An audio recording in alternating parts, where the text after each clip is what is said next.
Si vous me retrouvez demain matin sur l'étage d'un hôpital en psychiatrie, puis que vous venez me voir, puis vous me demandez que vous me dites bon, tu as avantage à accepter. Non, non, non, non. Non, non, non. Je suis en colère, là. Oublie ça. On n'accepte pas. Mais par contre, si tu me demandes d'apprivoiser graduellement, on va le faire. Hello et bienvenue sur Parole de bipolaire, le lieu d'échange autour de la bipolarité. Aujourd'hui, on a la chance de recevoir Richard avec qui on va parler de rétablissement. Et je te propose tout simplement de te présenter, Richard. Bon, alors, mon nom est Richard Landlois. J'habite la ville de Québec depuis plusieurs années et puis je vis avec une très jolie femme que je suis allé cueillir comme ça dans une île du Saint-Laurent. Je vais vous raconter mon histoire. Vous allez voir comment est-ce que tout ça s'est produit. C'est une toute petite île qui s'appelle l'île aux Grues et c'est une île où habitent environ une centaine de personnes à l'année.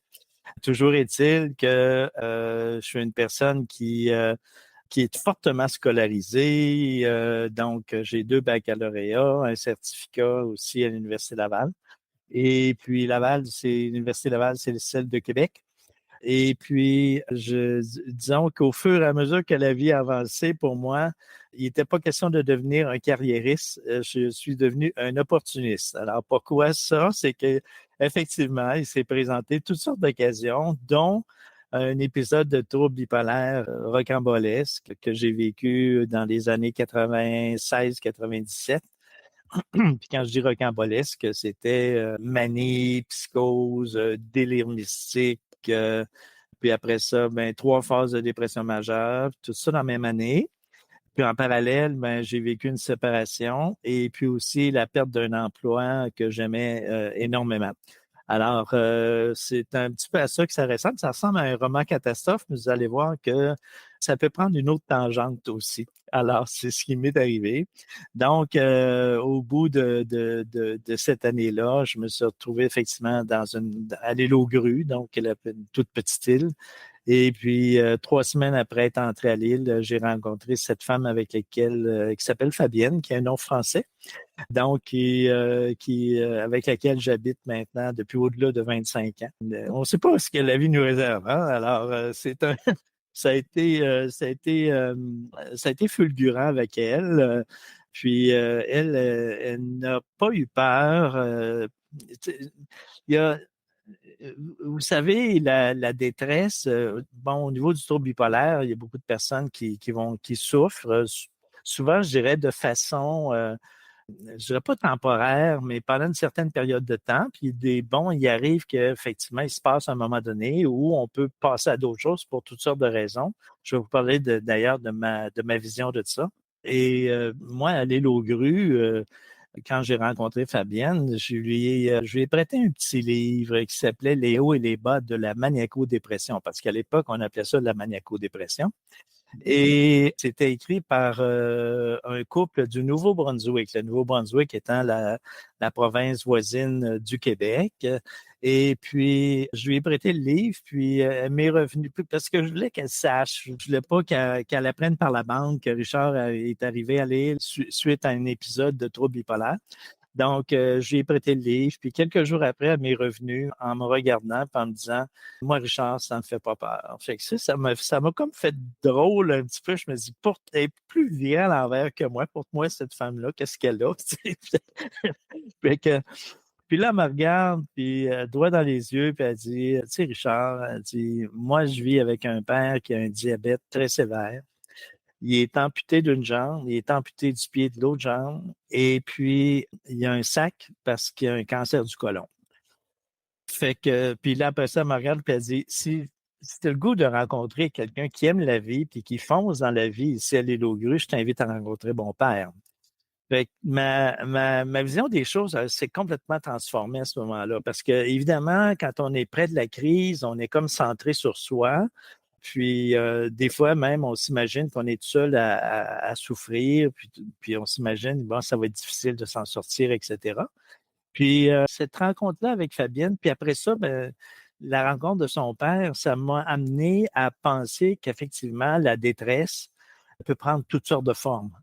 Puis là, je me suis mis à côtoyer cet homme qui est devenu, dans le fond, un grand modèle de vie pour moi. Et il était tout petit, en fait, physiquement, mais c'est devenu mon plus grand modèle de vie. Bon, il est décédé au-delà d'une quinzaine d'années, mais au plan spirituel, c'est un homme qui est très, très présent dans ma vie. Même encore aujourd'hui, je vais lui parler quand je suis en train de prendre ma douche ou des choses comme ça. Je trouve ça important, ces choses-là, de rester connecté avec les gens avec lesquels on a eu des beaux moments dans notre vie. Donc, pour moi, il y a eu lui, puis il y a aussi une dame, une Suédoise, que j'ai rencontrée aussi. Mon Dieu, c'était fin des années 90, dans les années 80. Et puis, elle habitait le sud de la Suède. Et puis, c'est une femme remarquable que j'ai toujours profondément aimée. Et je lui parle à elle aussi. Donc, je trouve ça bien drôle, tu sais, parce que des fois, je me dis, bon, ben, écoute, s'il y a des gens qui me voyaient parler comme ça à d'autres entités, à des personnes qui sont décédées, alors que je prends ma douche, tu sais, Ouais, je- mais j'espère qu'ils ne penseront pas que j'ai à prendre plus de médication. Alors, c'est comme ça. Je le prends à mais rien. justement, en fait, mais d'ailleurs, c'est un sujet que je trouve intéressant dont tu parles justement, qui est le côté, parfois en phase maniaque, d'avoir un petit peu de psychose et souvent, on peut lier ça un peu à la spiritualité. Comment est-ce que tu... Ouais, Mais non, non, enfin, ça dépend des personnes, mais je suis curieux d'avoir ton ouais. avis justement, parce que, enfin, c'est quelque chose d'assez particulier. Et parfois, enfin, voilà, j'ai eu plusieurs témoignages. Enfin, quel est ton avis, justement? Ouais, c'est ça. Ben, mais t'as raison. Écoute, moi, j'ai été élevé dans une famille très catholique, comme on dit. Et puis, quand j'ai fait c'est-à-dire quand je me suis retrouvé emmené rapidement en psychose, doublé d'un délire mystique, moi, j'ai lié ça effectivement à mon éducation. Pour moi, c'était quelque chose qui était, tu sais, si j'avais été de confessionnalité, je sais pas moi, musulmane ou bouddhiste ou peu importe, j'aurais probablement pas vécu les choses de la même façon. Tu sais, alors j'ai vécu vraiment le délire mystique où je me prenais moi-même pour le troisième Messie. Donc, je le dis en riant, mais en même temps, tu sais, on peut on a tous nos façons de voir, mais moi, souvent, je le dis en riant lors de conférences, bon, ben, vous êtes en présence du troisième Messie. Donc, après Moïse, Jésus-Christ, c'est Richard. Alors voilà, c'est comme ça. Mais c'est sûr qu'en cours de route, bon, en côtoyant d'autres personnes qui vivent avec soit un trouble bipolaire ou d'autres types de maladies psychiatriques, on s'aperçoit bien qu'effectivement, il y a d'autres personnes qui vont vivre des délires, effectivement. Et puis, bon, c'est ça, on s'aperçoit qu'on n'est pas seul. On est tous différents. Et puis, donc, on vit tous par exemple, ce que moi j'ai vécu, mais d'autres personnes qui vivent le trouble bipolaire ne le vivent pas de la même façon, que ce soit pour un épisode, que ce soit pour le rétablissement aussi après. Pour moi, c'est unique. C'est quelque chose qui est très, très unique. Alors, puis je pense qu'il faut le considérer aussi de cette façon-là. Mm. Je suis assez d'accord dans le sens où on a tous, par notre éducation, une manière de voir les choses différemment. Et c'est ce qui est assez compliqué d'ailleurs, parce que parfois on a tendance à vouloir se comparer à d'autres, alors qu'en fait on n'a pas la même pathologie, on n'a pas les Non, mêmes bases. Et ce qui marche pour l'un ne marchera pas spécialement pour l'autre. Pour ex- autant, et justement, enfin, quand on dit que ça marche, généralement on parle de rétablissement de plus en plus. oui. Et justement, toi, comment est-ce que tu définirais ce que c'est le rétablissement pour toi? Ben, écoute, c'est de me remettre sur pattes, comme on dit, là. Je fais partie d'un organisme qui s'appelle Vox Québec. Et puis les trois valeurs de base de cet organisme-là sont l'espoir, le rétablissement, la résilience. Alors, tout ça est lié.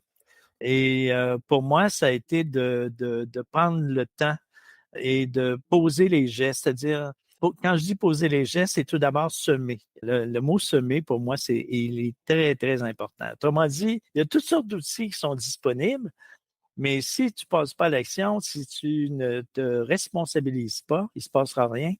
Donc, ça aussi, ça appartient à la personne qui vit. Moi, ce que nous, on appelle ici, dans cet organisme-là, les experts de vécu. Alors, vois-tu, alors pour moi, ça, c'est quelque chose qui est primordial. Moi, je suis passé par une thérapie avec un spécialiste ici dans un centre local de services communautaires, mais on a aussi au Québec ce qu'on appelle justement des organismes communautaires. Alors, et puis, dans mon cas, j'ai pu côtoyer d'autres personnes qui vivaient avec un diagnostic de trouble bipolaire et qui étaient engagés dans une phase de rétablissement. Alors, on se rassemblait une fois par semaine. Puis je me rappelle, puis j'étais plein de préjugés, hein, je m'en cacherai pas, là. Puis je pense que ça, c'est un élément qui fait partie, entre guillemets, qui fait partie de la game. Mais je pense qu'il faut réussir à passer au travers de ça. Moi, je me rappelle le premier groupe d'entraide auquel j'ai participé plutôt. Il y avait une un professeur du collégial, il y avait une religieuse, il y avait un notaire, il y avait un gestionnaire de ce qu'on appelle Hydro-Québec ici au Québec, c'est-à-dire la grosse compagnie là, qui s'occupe de l'électricité. Donc, je me suis retrouvé on était 5 comme ça à discuter justement sur notre senti, qu'est-ce qu'on vivait, etc. Tu sais, et puis c'est là que ça devient rassurant de pouvoir échanger avec d'autres qui ont vécu. Puis ça, je le souhaite à tout le monde. C'est correct de faire une thérapie, de régler ce qu'on a à régler. C'est même très bien, puis essentiel dans la plupart des cas.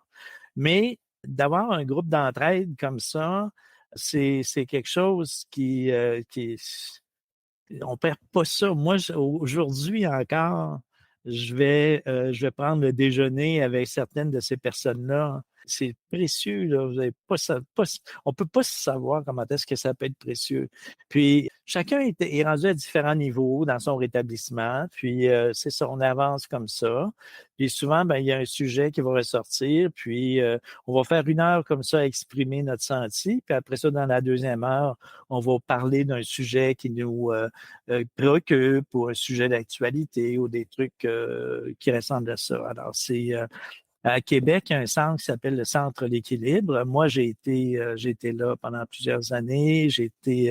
Au début, j'y allais comme membre, puis un peu plus tard, mais je suis devenu président du conseil d'administration. Alors, vous voyez un petit peu à quoi ça peut ressembler. Puis, pour les bénéfices des gens qui nous écoutent, il y a un très gros organisme au Québec qui s'appelle Relief, RELIEF. Vous pourrez aller voir le site Internet. Et c'est un organisme, justement, avec multiservices, je vous dirais, avec des pères. Je pense qu'il y a 2 pères aidantes là-bas. Ensuite de ça, ils ont vraiment des services groupes d'entraide, effectivement, pour Montréal, parce qu'ils sont situés physiquement dans la région de Montréal. Mais ils ont aussi une ligne d'écoute provinciale et même davantage, qui couvre même le Canada francophone. Ils ont aussi des forums de discussion, par exemple, ou des trucs comme ça. Alors, vous voyez un petit peu, et c'est utile, là, c'est vraiment utile. Donc, moi, je trouve ça le fun parce que c'est du ressort communautaire. On n'est pas dans le réseau public. Le réseau public, bon, moi, j'ai bénéficié du réseau public, puis j'ai travaillé même avec le réseau public, c'est correct. Mais le milieu communautaire, je dirais, apporte beaucoup plus de nouveautés, d'approches cliniques différentes ou des trucs qui ressemblent à ça. Alors, pour moi, j'ai bénéficié beaucoup, puis jusqu'à travailler depuis une quinzaine d'années dans ce milieu-là. Donc, je travaille avec le réseau communautaire en lien avec le réseau public. Alors, vous voyez un petit peu,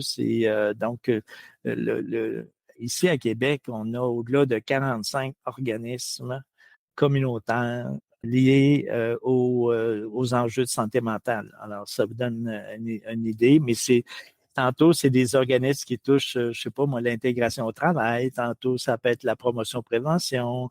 tantôt, ça peut être l'entraide, c'est toutes sortes de volets. Puis il y a aussi des organismes qui sont en milieu rural. Donc, ce qui est souvent, qui apporte une dynamique qui est souvent très différente de ce qu'on peut voir en milieu urbain. Alors, ça, c'est... Hey, là, je parle beaucoup Clément, j'ai l'impression. Là, Non, non. je vais Mais en fait, enfin, j'ai pris pas mal de notes et c'est vrai que ce dont tu parles, qui pour ma part a été aussi très important, c'est alors le côté groupe d'entraide. Et moi, je parle souvent de groupe de parole, en fait, mais tu vois ça de la même manière, du coup? Sûrement, sûrement, absolument. Ouais, Parce que ouais. c'est de la prise de parole de toute façon, là, c'est la même chose.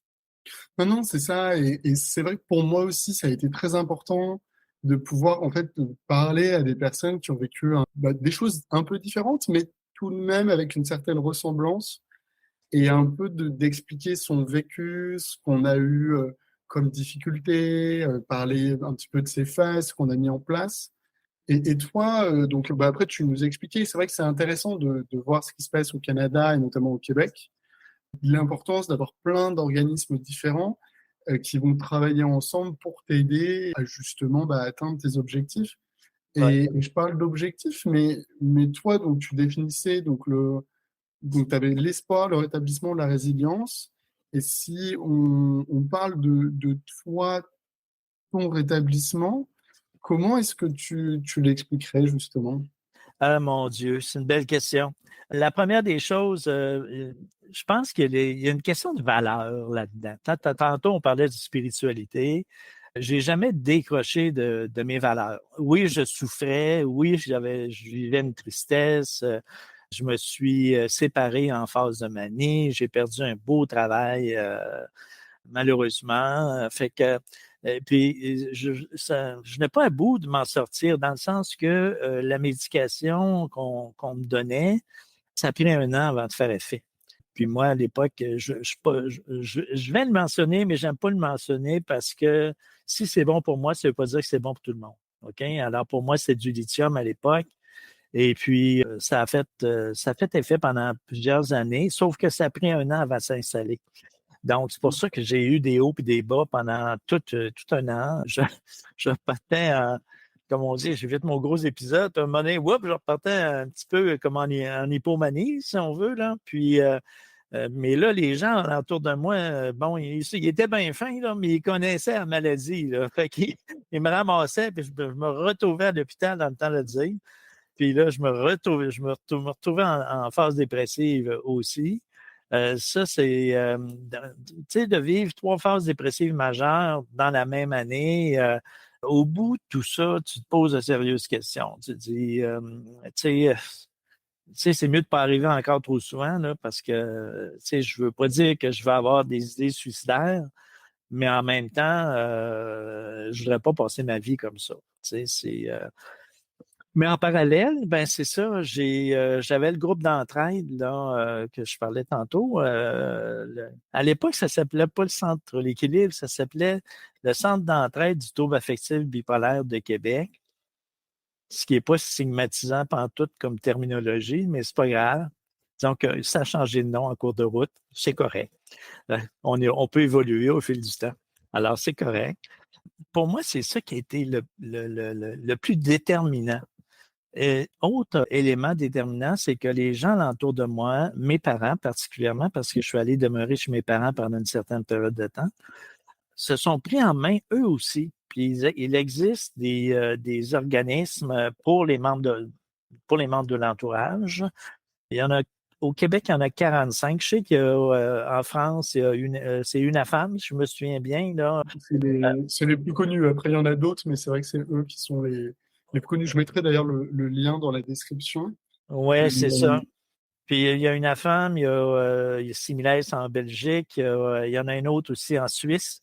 Tu sais, c'est très, très précieux. Moi, je trouve que les membres de l'entourage ont tout avantage à aller chercher de l'information, à comprendre que la personne qu'ils accompagnent, il y a tout lieu de croire qu'elle va s'en sortir, tu sais, qu'elle va vivre un rétablissement, tu sais. Puis, il faut pas se décourager, même si des fois, il y a des périodes où on est plus down, on va dire, on va appeler ça comme ça. Donc, pour moi, c'était très, très important de parler de cet élément-là. Puis ça fait partie de... Ça en fait partie. Quand, je vais faire simplement une parenthèse, quand j'ai repris la route en 2008, quand j'étais avec Fabienne à ce moment-là, puis en 2008, j'ai refait un autre épisode. Alors, mais un épisode uniquement manie-psychose. Alors, mais là, Fabienne, elle avait l'information, mais elle s'attendait vraiment pas à ce que ça arrive. C'est Richard, il allait trop bien. Richard, il avait une vie équilibrée. C'est comme aujourd'hui, d'ailleurs. Puis, boum, du jour au lendemain, le Richard se met à avoir des signes. Puis moi, c'était un de mes patterns. Là. Si vous lisez mon premier livre, là, Le fragile équilibre, vous allez voir qu'est-ce que c'est. Je voyais des signes partout. C'était absolument extraordinaire. Là. Ben, c'est comme si je possédais un grand secret divin. Et puis là, Fabienne, ben, elle a tout de suite réagi. Puis elle a posé de bons gestes. Elle est allée dans un de ces groupes-là. Puis elle a été rassurée, elle a eu la bonne information. Puis elle a pu m'accompagner en se disant, Richard, ok, ça va pas bien là, mais ça va revenir. Tu sais, le Richard que j'ai toujours connu, il va revenir. Tu sais, c'est parce que c'est pas, je comprends que c'est pas facile. Là, tu sais, c'est. J'interromps l'échange quelques secondes pour te demander de nous mettre une petite note sur Apple Podcast ou la plateforme de ton choix. Tu connais la chanson, cela nous aide beaucoup à sensibiliser sur la bipolarité et briser les tabous. Allez, c'est reparti. Non, mais c'est exactement ça, et c'est vrai que on se rend pas compte de ce que ça peut être pour nos proches aussi. Parce que nous, en fait, on est dans le truc, et du coup, on est une différente version de nous-mêmes. Moi, c'est comme ça que j'aime bien l'expliquer, parce qu'on reste quand même, nous, on a quand même quelque chose, mais on est une différente version, on va dire. Et c'est vrai que le fait que les proches puissent réagir et bien réagir, bah pour ça, comme tu l'as assez bien dit, bah déjà, il faut leur communiquer. C'est pas toujours simple de leur communiquer, qu'ils soient au courant, qu'ils puissent avoir potentiellement lu un livre, et du coup, qu'ils aient ces bons réflexes de se dire, OK, j'ai l'impression que mon proche est dans une phase, qu'est-ce que je fais? Je sais que je peux aller voir telle organisation. Je sais que je peux aller voir, enfin, nous, on parle plutôt d'associations. J'ose imaginer que c'est la même chose en... Non, d'organismes. C'est des organismes communautaires. D'accord. C'est, autant pour moi. Ça pourrait être association sans problème. D'accord. Non, mais c'est des organismes communautaires, OK. Et il y a ça, et il y a aussi quelque chose, moi, que je dis beaucoup, mais je suis curieux d'avoir aussi ton avis. C'est notamment la partie, le fait de consulter pour soi. Et je trouve des fois que les proches veulent tout prendre sur eux en se disant, en fait, c'est la personne concernée par la bipolarité qui doit aller voir un psy, donc un psychiatre ou un psychologue, mais qu'ils ne le font pas eux-mêmes pour eux. Alors que pour autant, leur vie est chamboulée. Ils se retrouvent du jour au lendemain où, au niveau du travail, au niveau du temps de sommeil, et vraiment de prendre soin de soi et de ne pas hésiter à eux-mêmes aller faire une thérapie. Mais tu as raison, tu as tout à fait raison. Puis nous, en tout cas, dans les organismes pour les membres de l'entourage, on peut faire des thérapies, on peut faire de l'individuel, on peut y aller en couple, mais aussi c'est possible d'y aller en groupe. Il peut y avoir un groupe dans un organisme, par exemple, il peut y avoir un groupe sur, je sais pas moi, des troubles de personnalité limite, par exemple. Tu sais. Alors, tu vas rencontrer des membres de l'entourage de personnes qui vivent avec un trouble de personnalité limite. Ça, c'est simplement pour donner un exemple. Alors, il faut surtout pas hésiter. Tu sais, je pense que pour nous, il faut aller chercher tous les outils possibles. Ça, c'est correct. Tu sais. Mais parmi les outils, il y a effectivement toute cette dimension-là pour les membres de l'entourage qui peut être gagnant si c'est bien utilisé. C'est ce que j'ajouterais, OK? Je vais te donner aussi un autre, tu sais, histoire de se donner d'autres exemples. Moi, il y a 5 ans, ma conjointe Fabienne a eu un cancer virulent, là, un cancer très important, puis s'est retrouvée à 2 doigts de la mort. Puis Et j'ai dû l'accompagner, puis on a rencontré quelques jours avant l'opération son chirurgien, puis son chirurgien la regarde droit dans les yeux, puis il me regarde en disant, vous savez, madame, un cancer de l'utérus, dans 95% des cas, il n'y a aucun problème, mais dans votre cas, vous êtes dans le 5%. Alors, donc, moi, je me retrouvais à ce moment-là dans une position de membre de l'entourage. C'était à mon tour d'être membre de l'entourage d'une personne qui vivait une autre situation. C'est pour ça que tantôt, je parlais de détresse. La détresse, tu sais, là, on parle d'enjeux de santé mentale, c'est correct, mais la détresse peut prendre toutes sortes de formes. Donc, une maladie physique comme ça arrive souvent. En plus, le cancer, c'est quelque chose qui est quand même très, très fréquent. Fait que j'ai accompagné Fabienne du mieux que je le pouvais. Puis même encore aujourd'hui, elle m'en parle. Elle a toujours des craintes et c'est normal. Fait que je dois effectivement composer moi-même avec cet élément-là. Fait que voilà. Mais c'est important et c'est un peu une manière aussi de lui rendre ce qu'elle t'a donné à l'époque quand elle t'a accompagné. Et concrètement, à ce moment-là, quand elle a justement pu découvrir cette phase maniaque, qu'elle est allée voir donc un organisme, qu'est-ce qu'elle a mis en place comme action? Ben, elle était très informée, hein. C'était vraiment. Elle est allée chercher de l'information, ce qui fait que quand la manie a recommencé, je commençais un nouveau travail, tout allait bien, tout était parfait dans ma vie. Puis là, on va dire en riant, là, ça a décollé, là, ça a vraiment décollé. Fait que là, je voyais des signes. Puis là, Fabienne, à un moment donné, elle s'est dit, oh, Richard, non, Richard, il y a quelque chose qui va pas. Et j'avais toujours connu deux éléments importants avec elle. Fabienne, si tu as la sensation que ça va pas bien, demande-le-moi et je vais aller à l'hôpital avec toi. Je vais te suivre. OK? C'est une entente qu'on a entre les deux. Autre entente qu'on a, c'est au plan des finances. On a toujours convenu, si ça va pas, Fabienne, tu as l'impression que Richard, là, il commence entre guillemets, à dérailler un petit peu, puis bon, tu as l'impression qu'il va se retrouver en manie ou en psychose. Tu as accès à tous mes comptes de banque. Tu peux tout fermer. OK? Alors, ça pour moi, c'est une façon de protéger aussi le patrimoine familial. Tu sais, c'est parce que tu veux pas te retrouver au bout de tout ça, après un épisode, tu sais, déjà qui est souffrant, avec en plus d'autres souffrances, tu sais, importantes. Tu sais, donc, ça c'est, tu sais, chacun peut faire ce qu'il a envie de faire, c'est correct, tu sais, mais quand ça va bien, c'est là qu'il faut prendre le temps de discuter avec les gens qui sont près de nous pour justement se retrouver en bonne posture si jamais il y arrivait de nouveaux épisodes. Ouais, je suis d'accord avec toi. Et tu vois, des choses assez simples aussi, mais c'est que les proches puissent avoir les coordonnées d'autres proches assez Oui. facilement pour pouvoir demander de l'aide. Ça, c'est quelque chose que je trouve assez utile. Il y a personnellement, moi, c'est le fait de, par exemple, contacter ma mère ou que ma mère puisse contacter ma copine. Enfin, ça, c'est des choses qui sont importantes.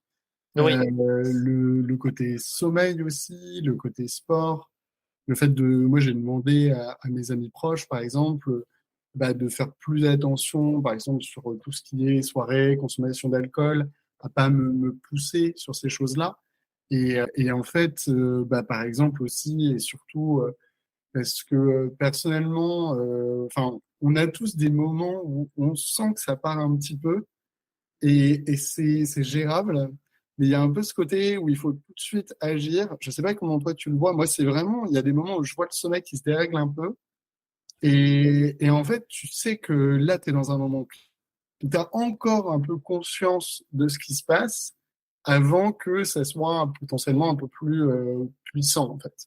Et c'est là où il y a vraiment ce plan d'action au niveau du sommeil, au niveau des sorties, enfin, et en phase dépressive, ça peut être par exemple plutôt le sport, ce genre de choses. Toi, t'as des choses comme ça aussi ou comment tu fais? Non, pas beaucoup maintenant. Je suis allé chercher un équilibre de vie à bien des niveaux.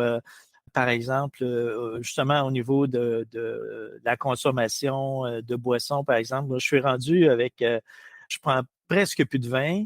Je prends ici au Québec, on a ce qu'on appelle des microbrasseries. Donc, puis on a des bières de microbrasserie tout à fait extraordinaires, mais sans alcool aussi. Alors, pour moi, ça, c'est une vraie merveille. Puis comme j'ai un petit peu de poids à perdre, ben là, à ce moment-là, en éliminant ces éléments-là, ben j'ai même un bénéfice supplémentaire. Alors, puis bon, tout est équilibre, petite chose par petite chose. Donc, j'ai vu une nutritionniste encore récemment. Et puis, ça aussi, c'est pour moi, c'est un plus dans ma vie. Donc, tu sais, c'est parce qu'à un moment donné, oui, on peut régler un problème, mais si, par exemple, les antidépresseurs souvent font engraisser, si tu engraisses, donc tu déplaces un problème vers un autre, tu sais, il faut trouver une façon d'avoir un équilibre, tu sais. Donc, pour moi, je fais quand même pas mal de sport, puis ça, c'est quand même très, très bien de ce côté-là. Tu sais, j'ai pas, tu sais, je me sens à la hauteur, sauf que je sais très bien que demain matin, je peux me lever, puis il peut se passer quelque chose. Tu sais, c'est comme ça. Peut-être qu'en vieillissant aussi, ça tend à s'amenuiser. Donc, je vais avoir 64 ans début septembre. Donc, mais je prends pas ça pour acquis. Je préfère simplement dire, bon, OK, prends donc soin de toi maintenant. Tu sais, c'est ça qui est le plus essentiel. Il y a en fin de semaine dernière, je suis devenu grand-père de sang pour la première fois. C'est vous dire ce que ça fait. Bon, ben là, à ce moment-là, oui, on va c'est profiter de ces moments-là. Moi, prendre un tout petit bébé, prendre la vie comme ça dans mes bras, bercer l'enfant. Tu sais, puis, tu sais, de penser, d'aller penser, parce qu'il y a des gens qui vont penser, ben, t'as pas peur que cet enfant-là, qui est de la génération suivante, ait aussi un diagnostic de trouble bipolaire. Moi, j'embarque pas beaucoup là-dedans. Là. C'est pas dans mes cordes. Il peut y avoir des éléments génétiques, j'en conviens, mais il peut y en avoir pour toutes sortes de Bien sûr. maladies ou quoi que ce soit. Là. Non, non, mais c'est ça. Et c'est vrai que je trouve que c'est un élément que je reçois. En fait, faut pas non plus avoir peur de vivre. Et je pense que ça, c'est essentiel dans le sens où il y a eu pendant un certain temps un peu ce côté-là, où on avait tendance à avoir, alors je ne connais pas assez le Canada, mais en tout cas en France, un petit peu le côté, bon, entre guillemets, voilà, on va vous mettre un peu à côté, faites pas trop de bêtises, mais c'est pas grave, enfin, faites votre truc de votre côté. Et en fait, non, on peut faire des choses, on peut avoir la vie qu'on a envie d'avoir. Alors, bien sûr qu'il faut l'adapter, et tu le dis assez bien. Enfin, il y a des choses, moi, pareil, en fait, on est un peu pareil là-dessus, hein. Sur l'alcool, on fait très attention. Mais par contre, on peut faire des choses. Et je trouve que, enfin, si je devais définir moi-même le rétablissement, c'est un peu ça, en fait. C'est vivre la vie qu'on a envie d'avoir sans Oui, que les troubles bipolaires soient quelque chose qui soit un poids, en fait. C'est un peu ça. En fait, on a appris à vivre avec et on a appris à être heureux avec. Et nos proches, un peu comme nous, ont appris aussi à, à vivre en... Allez, peut-être le osmose, c'est peut-être un trop grand mot, mais à vivre avec. Et avec ça garde un certain équilibre. Et c'est vrai que je trouve que c'est important. Et moi, je dis toujours ça. Et qu'est-ce que tu as envie de faire? Qu'est-ce que tu as envie de vivre? Parce que dans les moments qui sont difficiles, je sais pas pour toi, mais je trouve qu'on en a tous hein, dans la vie. Ça peut être, j'en sais rien, le stress, un ami qui va pas bien, une perte d'un emploi ou autre. C'est un peu ce qui nous permet de nous raccrocher à notre hygiène de vie. Parce que Parce qu'en fait, l'hygiène de vie, ça va vite à partir et c'est compliqué à mettre en place. Non, ouais, Et c'est sûr, c'est sûr. C'est certain. Dans ce que tu dis, il y a un élément que je trouve très, très important, c'est de toujours se rappeler en fait, il y a deux choses dont on est certain dans la vie. On va vivre des souffrances, puis on va vivre des deuils. Tu sais, pour moi, ça, c'est quelque chose qui nous rejoint tout le temps à un moment donné. Donc, tu sais, comment est-ce que je vais pouvoir être heureux là-dedans? Tu sais? Autre élément dans ce que tu dis, c'est apprendre à vivre avec. OK? Donc, c'est la même chose par rapport aux souffrances et au deuil. Tu sais? Donc, apprendre à vivre avec. Moi, j'emploie, dans les termes que j'emploie le plus souvent dans mes conférences, c'est le mot apprivoiser. Tu sais, puis des fois, on va, dans les approches cliniques, on va avoir tendance à utiliser le mot accepter. Moi, je n'utilise pas du tout le mot accepter. Tu sais. Si vous me retrouvez demain matin sur l'étage d'un hôpital en psychiatrie, puis que vous venez me voir, puis vous me demandez que vous me dites, bon, tu as avantage à accepter. Non, non, non, non. Non, non, non. Je suis en colère, là. Oublie ça. On n'accepte pas. Mais par contre, si tu me demandes d'apprivoiser graduellement, on va le faire. Tu sais, c'est comme ça que je le vois beaucoup. Tu sais, c'est pour ça, au début, quand je vous parlais de termes, tu sais, c'est ça, c'est... Si tu peux remettre le contexte, parce que je pense qu'on n'a pas relevé cette partie-là. Comment? Mais oui, ce qu'expliquait Richard, en fait, c'est quelque chose qui me tient aussi à cœur. C'est que, en fait, il y a énormément de termes qui sont utilisés. Et en fait, ils ont une signification qui est parfois très importante. Je pense à quelque chose assez basique. Par exemple, on parle de troubles bipolaires. Et de plus en plus, personnellement, moi, j'essaie d'utiliser le terme bipolarité. Parce qu'en fait, il y a une connotation hyper négative à quelque chose. Ouais. Et en fait, il y a plein de petites choses comme ça. Et du coup, le côté acceptation, le fait accepter, apprivoiser. Et il y a vraiment, je pense, un travail à faire pour éviter la stigmatisation de réfléchir à comment est-ce qu'on peut utiliser d'autres termes. On parlait aussi de personnes bipolaires. On parlait pas de bipolaires. C'est Parce ça. qu'on est avant tout une personne. On est beaucoup plus qu'une pathologie. Et c'est juste entre guillemets, une partie de nous. Mais justement, toi, quelles sont tes théories là-dessus? Mais tu vois, juste personne bipolaire, pour moi, c'est déjà trop. C'est drôle à dire, hein? Mais de dire, par exemple, une personne, ça, c'est pas, je parle pour moi, là, OK? Donc, une personne une personne qui vit avec ou bien, je dirais même, une personne pleine et entière, avec des projets de vie, avec des passions, des intérêts, qui, parce quoi, vit avec un diagnostic de trouble bipolaire. Vous voyez où il est, le trouble bipolaire, là-dedans? OK? C'est ce que je veux dire. C'est parce que à partir du moment où on le raccroche tout le temps à la personne, à un moment donné, on pense qu'on est un diagnostic. Il faut éviter ça complètement. Tu sais, j'ai un de mes bons amis qui a écrit un livre qui s'appelle Je suis une personne, pas une maladie. Alors, vous voyez un petit peu. Donc, tu sais, quand on s'éloigne effectivement de la pathologie, ça ne veut pas dire que la pathologie ne peut pas être là, qu'elle ne peut pas être présente, tu sais, qu'on ne peut pas avoir la conscience qu'elle puisse être là, qu'elle puisse même réapparaître au cœur de notre vie. Sauf que la réalité quotidienne, bon, ben moi, par exemple, j'ai une vie affective, j'ai un travail, tu sais, c'est tout ça. Je suis grand-père maintenant. Tu sais, puis tu sais, j'ai une collection je collectionne des cartes de hockey parce qu'ici au Canada, on est des amateurs de hockey. Alors moi, j'ai des cartes de hockey. Imaginez, c'est drôle, hein, pour un gars comme moi. Fait C'est que quoi les cas de... des cartes de hockey, c'est des joueurs de Ah, hockey. ok, pardon. Excuse-moi, Ben, j'avais pas ouais. compris. Ben vous autres, ça serait de football, là, tu sais, mais moi, c'est... Pas tant que ça, c'est pas tant que c'est un truc, mais non, mais c'est ce que tu dis, ouais, mais en fait, c'est ce qui est compliqué, c'est d'exprimer la plénitude d'une personne, et que oui, la bipolarité, c'est une petite chose. Et pour autant, enfin, moi, je te le dis aussi, c'est pas facile quand tu essaies de t'exprimer à Ben l'écrit. non. Parce que tu peux pas toujours développer une grande phrase à chaque fois, parce que bah, il faut aller droit au but.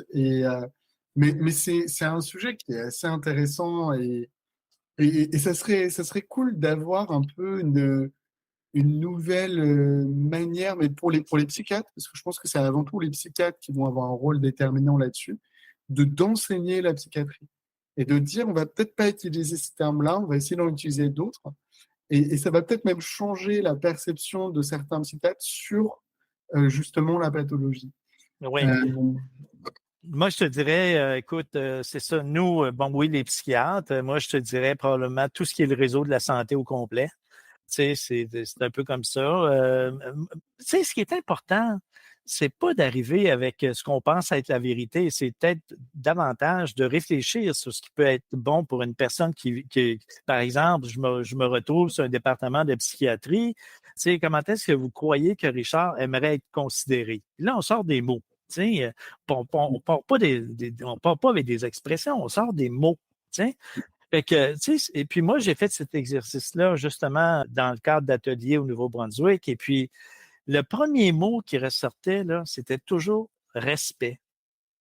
Tu sais, c'était le respect. Tu sais, donc, ça, après ça, ben là, il y a il y a toutes sortes de mots qu'on peut intégrer qui sont respectueux de la personne. Je donnais un mot que ici, plusieurs personnes détestent et je suis un des premiers, c'est le mot usager. Moi, le mot usager, c'est ça me donne des boutons. OK? Moi, je dis rien, là, évidemment, ça me donne des boutons. Donc, c'est un terme qui colle pas au respect. Tiens, donc, il faut que ce soit tout d'abord une personne.